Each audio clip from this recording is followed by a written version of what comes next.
সুন্নাত নয় শুধু সুমধুর আলাপন, আর সুন্নাত হলো হুঙ্কারে গর্জন, ঠিক কিনা? সুন্নাত নয় শুধু মেষ চড়াতে যাওয়া, আর সুন্নাত হলো রাষ্ট্রনায়ক হওয়া, ঠিক কিনা? মোহাব্বতে তার সুদিনের সাথী তুমি, দুর্দিনেও তার পাশে থাকো কি? আরো কিছু সুন্নাত আছে তুমি জানো কি? জানলেও জীবনে কখনো তা মানো কি? সুন্নাত নয় শুধু দাওয়াতের মেহমান, খালি দাওয়াত খাবেন নাকি? সুন্নাত নয় শুধু খাওয়া শেষে মধু পান, খালি জিলাপি, হ্যাঁ? আরো কিছু সুন্নাত আছে তুমি জানো কি? জানলেও জীবনে কখনো তা মানো কি? চিল্লায় বলেন ঠিক কি না? এজন্য আগে আল্লাহর কোরআন, পরে আল্লাহর বিশ্বনবীর সুন্নাহ। বিশ্বনবী মুআজ ইবনে জাবালকে গভর্নর করে পাঠালেন ইয়ামান দেশে। কোন দেশে? পাঠানোর সময় বললেন, ও মুআজ, ইন্নাকা সাতাআতি কওমান আহলা কিতাব, এমন দেশে তোমারে পাঠালাম কোন মুসলমান নাই। মুআজ বললেন, হায় হায়, তাহলে কোন দেশে পাঠালেন? বিশ্বনবী বললেন, ওই দেশে আছে নাসারা আর ইহুদি। এই জন্য বুঝে শুনে তাদের মধ্যে বিচারের ফায়সালা করবা। ও মুআজ, কোন যদি বিচার চলে আসে কি দিয়ে ফায়সালা করবা? মুআজ বললেন, বি কিতাবিল্লাহ, কি দিয়ে? আল্লাহর কিতাব দিয়ে। কি দিয়ে? ও মুআজ, আল্লাহর কিতাবে যদি ওই বিষয়ের সমাধান না পাওয়া যায় কি দিয়ে ফায়সালা দিবা? মুআজ বললেন, বি সুন্নাতি নবী, আমার নবীর সুন্নাত আছে না নাই? আমার নবীর সুন্নাত দিয়ে ফায়সালা দেব।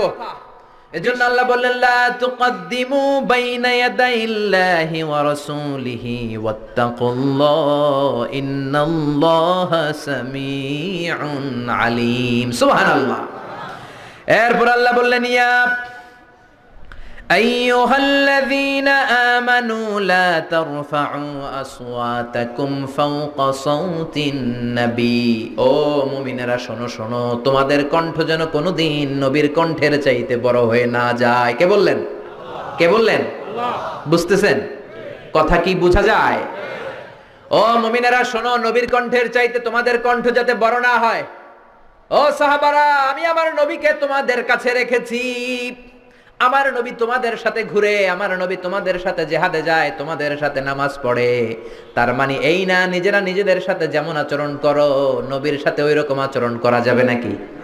যাবে? করলে আমলগুলো বাতিল করে দিবে কে? বিশ্বনবী মিটিং এ বসলেন। বনু তামিম গোত্রের লিডার কে হবে? বিশ্বনবী বললেন, ও সাহাবারা প্রস্তাব দাও। আবু বকর বললেন, আমার প্রস্তাব উনি। ওমরে ফারুক বললেন, না, আমার প্রস্তাব উনি নয়, আমার প্রস্তাব উনি। আবু বকর বললেন, ও ওমর, তুমি বুঝো নাই, আমি যার কথা বলেছি সেই সেরা। এই লোকটা যদি নেতা হয় বনু তামিম গোত্রের জন্য ভালো হবে। ওমর বললেন, না, আপনি বুঝেন নাই, বেশি বুঝছি আমি যার কথা বলছি সেই সেরা, তারই নেতা হওয়া দরকার। আবু বকর বলে, না, আমারটাই দরকার। ওমর বলে, আমারটাই দরকার। তর্কাতর্কি আছে না নাই? ঝগড়াঝাটি আছে না নাই? ঝগড়াঝাটি লেগে গেল, তর্ক হয়ে গেল, কথার পিঠে কথা, কথার নাম লতা। কথা বলতে বলতে বিশ্বনবীর কণ্ঠের চাইতে দুইজনের কণ্ঠ উঁচু হয়ে গেল।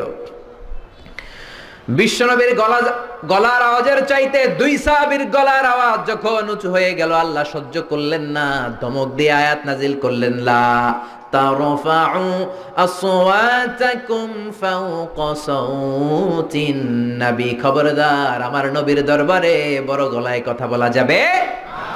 এক ধমক দিলেন, খবরদার ওমর, খবরদার আবু বকর, খবরদার সাহাবারা, নবীর সামনে বড় গলায় কথা বলো না। আমলগুলো সব বাতিল হয়ে যাবে, নামাজগুলো সব ধুলার সাথে মিশে যাবে, খবরদার। এই আয়াত নাজিল হওয়ার পরে বিশ্বনবীর কাছে কোনো সাহাবী আর কথা বলতে আসে? কেউ আসে না। ভয়ের চোটে, হায় হায়, নামাজ নাকি বাতিল হয়ে যাবে, রোজা নাকি বাতিল হয়ে যাবে, হাজগুলো নাকি বাতিল হয়ে যাবে, কেউ আর আসে না। খবরদার, বিশ্বনবীর কবরের উপরে আজও এই আয়াতটা লেখা আছে না নাই? হজ উমরা যারা করেছেন তারা দেখেছেন, বিশ্বনবীর কবরের উপরে লেখা লা তারফাউ আসওয়াতাকুম ফাওকা সাওতিন নবী, যে আয়াতের অর্থ আমি এইমাত্র আপনাদেরকে শোনালাম, এই আয়াতটা বিশ্বনবীর কবরের উপরে লেখা আছে না নাই?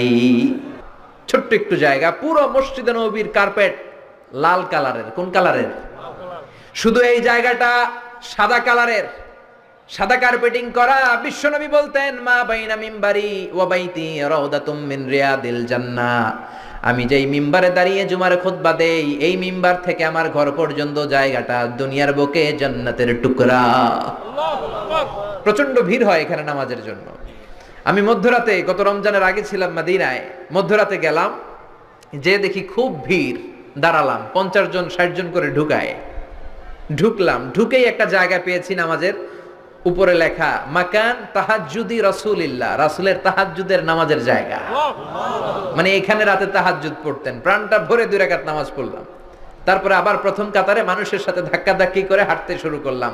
24 hours, not a single moment you couldn't find the place vacant. 1 সেকেন্ডের জন্য জায়গাটারে খালি পাবেন না। ওই নবী নাকি এই জায়গায় শোয়া, ওই বিশ্ব নবী নাকি এইখানে ঘুমিয়ে আছে।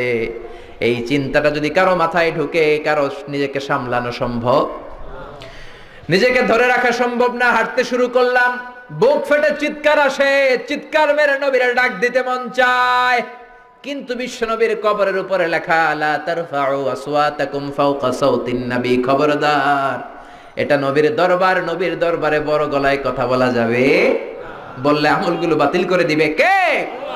বুক ফেটে কান্না আসে, লোকগুলো দাঁড় করে চোখের পানি ছাড়ে, হেঁটে যায়, বিশ্ব নবীরে সালাম দেয়, শুধু সালাম দেয় আর চোখের পানি ছাড়ে, আওয়াজ করে কিছু বলার সুযোগ নাই, কারণ আওয়াজ করলে আমলগুলো বাতিল করে দিবে কে?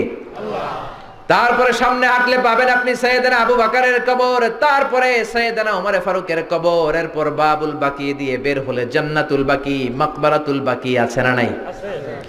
এজন্য রব্বুল আলামিন বললেন খবরদার, বিশ্বনবীর আওয়াজের চাইতে তোমার গলার আওয়াজ যাতে বড় না হয়, বড় হলে আমল বাতিল করবে কে? এরপর আল্লাহ বললেন ইন্নাল্লাযীনা ইউনাদুনাকা মিন ওয়ারাইল হুজুরাতি আকসারুহুম লা ইয়াকিলুন, ও নবী, যারা আপনারে মুহাম্মদ মুহাম্মদ বলে ডাকে, ওরা বড় বেয়াদব, ওরা বেয়াক্কেল।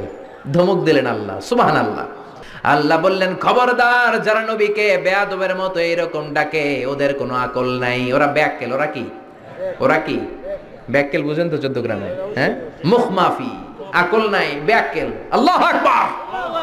আল্লাহ সহ্য করলেন না, বললেন এরা বেয়াক্কেল, কারণ সাধারণ মানুষের মতো নবীকে ডাকা যাবে নাকি? নবীকে ডাকতে হবে ইয়া হাবিবাল্লাহ, ইয়া রাসূলুল্লাহ, ইয়া নবী আল্লাহ, ঠিক কি না? কিন্তু ওরা ডেকেছে ইয়া মুহাম্মদ, ইয়া মুহাম্মদ, ইয়া মুহাম্মদ উখরুজ ইলাইনা, বের হও। আল্লাহ সহ্য করলেন না, ধমক দিলেন, বললেন ওয়ালাউ আন্নাহুম সাবারু হাত্তা তাখরুজা ইলাইহিম লাকানা খায়রাল লাহুম, ওরা যদি একটু ধৈর্য ধরতো, নবী যতক্ষণ না বের হয়ে আসে, ওদের জন্যই ভালো হতো, ঠিক কি না? এজন্য ধৈর্য ধরবেন, অস্থির হবেন না।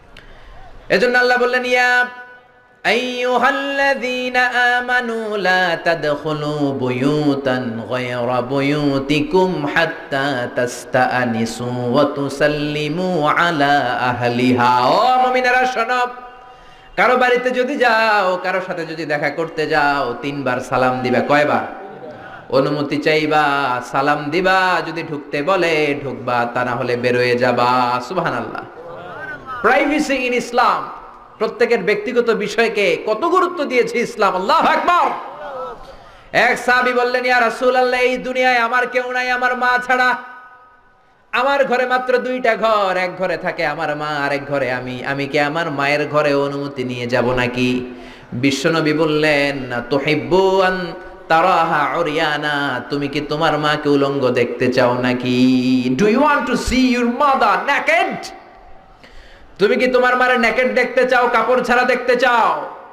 সাহাবী বললেন না, কশিন কালেও না। বিশ্বনবী বললেন ইদান তাস্তাজিন, তাহলে মায়ের ঘরে যাওয়ার সময় অনুমতি নিয়ে যাবা। সুবহানাল্লাহ। মায়ের ঘরেই ছেলে যাবে যদি অনুমতি লাগে, বন্ধুর বাড়িতে যাওয়ার সময় অনুমতির দরকার আছে না নাই? আপনার পাশের রুমে ঢোকার সময় অনুমতির দরকার আছে না নাই? প্রধান শিক্ষকের রুমে ঢুকবেন, নক করার, সালাম দেওয়ার, পারমিশন নেওয়ার দরকার আছে না নাই? এজন্য খবরদার, পারমিশন নেবেন, সামাজিক আইনগুলো, আল্লাহর দেয়া আইনগুলো মেনে চলেন, জীবনটারে উজালা করে দিবে কে? এর